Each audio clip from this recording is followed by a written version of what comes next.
ಕಮಲ ಹಾಸನ್ ರವರ ಹೇಳಿಕೆ ವಿರುದ್ಧ ಕಿಡಿಕಾರಿದ ಕರ್ನಾಟಕ ರಕ್ಷಣಾ ವೇದಿಕೆಯ ಕನ್ನಡಿಗರ ಸಾರಥ್ಯದಲ್ಲಿ ಚಳವಳಿ. ಡಾಕ್ಟರ್ ಚಲಪತಿ ಗೌಡರ ಚಿಕ್ಕಬಳ್ಳಾಪುರದ ಜಿಲ್ಲಾಧ್ಯಕ್ಷರಾದ ಸುರೇಶ್ ಬಾಬುರವರು ಗೌರಿಬಿದನೂರು ತಾಲೂಕಿನ ದಂಡಾಧಿಕಾರಿಯಾದ ಎಸ್ ಮಹೇಶ್ ಪತ್ರೆ ಅವರಿಗೆ ಮನವಿ ನೀಡಿದರು.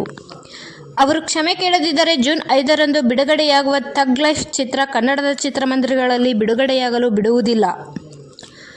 ಕನ್ನಡ ಭಾಷೆಗೆ 2500 ವರ್ಷಗಳ ಇತಿಹಾಸವಿದೆ. ಇದರ ಅರಿವಿಲ್ಲದ ನಟ ಕಮಲ ಹಾಸನ್ ವಿವಾದಾತ್ಮಕ ಹೇಳಿಕೆಯಾದ ತಮಿಳು ಭಾಷೆಯಿಂದ ಕನ್ನಡ ಭಾಷೆ ತಾಳಿದೆ ಎಂದು ಹೇಳಿರುವುದು ನಿಜಕ್ಕೂ ಖಂಡನೀಯವಾಗಿದೆ. ಅವಕಾಶ ಕೊಡಬಾರ್ದು. ಅದನ್ನೇನೆಲ್ಲ ಮುಂದುವರಿಸಿದ್ರೆ ನಮ್ಮ ರಕ್ಷಣಾ ವೇದಿಕೆ ಮುಖಾಂತರ ನಾವು ಹೋರಾಟವನ್ನು ಮಾಡುತ್ತೇವೆ.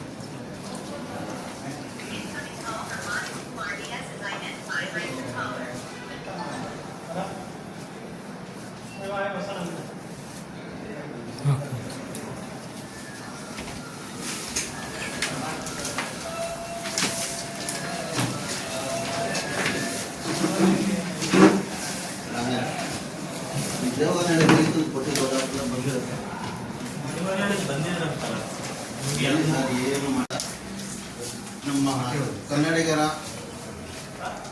ಸ್ವಾಭಿಮಾನಕ್ಕೆ ಧಕ್ಕೆ ಉಂಟು ಮಾಡಿದ ಕಮಲ ಹಾಸನ್ ಅವರಿಗೆ ಒಂದು ಮನವಿ ಕೂಡ ಬಂದಿದ್ದೀವಿ. ಕನ್ನಡ ತಮಿಳು ಭಾಷೆಯಿಂದ ಹುಟ್ಟಿದೆ ಅಂತ ಹೇಳ್ಬಿಟ್ಟು ಅನುಚಿತ ಹೇಳಿಕೆಯನ್ನು ನೀಡಿದ್ದಾರೆ ಕಮಲ ಹಾಸನ್ ಅವರು. ಅದು ನಮ್ಮ ಕನ್ನಡಿಗರ ಭಾವನೆಗೆ ಧಕ್ಕೆ ಉಂಟಾಗಿದೆ. ಮತ್ತು ಕ್ಷಮೆ ಕೇಳಲು ಹೋದಾಗ ಕೇಳುವ ರೀತಿಯಲ್ಲಿ ಇಲ್ದಂಗೆ ಉದ್ದಟತನ ಮೆರೀತಾ ಇದ್ದಾರೆ. ಅವರ ಚಿತ್ರ ನಾಳೆ 5ನೇ ತಾರೀಕು ರಿಲೀಸ್ ಆಗ್ತಾ ಇದೆ. ಕರ್ನಾಟಕ ರಾಜ್ಯದಾದ್ಯಂತ ಎಲ್ಲೂ ರಿಲೀಸ್ ಆಗಬಾರ್ದು ಅಂತ ತಾವು ಸರ್ಕಾರಕ್ಕೆ ಕಳಿಸಬೇಕು. ಇದಲ್ಲದೆ ನಮ್ಮ ಗೌರಿಬಿದನೂರನ್ನು ಸಹ ಈ ಚಿತ್ರವನ್ನು ಬಿಡುಗಡೆ ಆಗಲಿಕ್ಕೆ ಬಿಡಬಾರ್ದು, ಅವಕಾಶ ಕೊಡಬಾರ್ದು. ಅದನ್ನೇನೆಲ್ಲ ಮುಂದುವರಿಸಿದ್ರೆ ನಮ್ಮ ರಕ್ಷಣಾ ವೇದಿಕೆ ಮುಖಾಂತರ ನಾವು ಹೋರಾಟವನ್ನು ಮಾಡುತ್ತೇವೆ.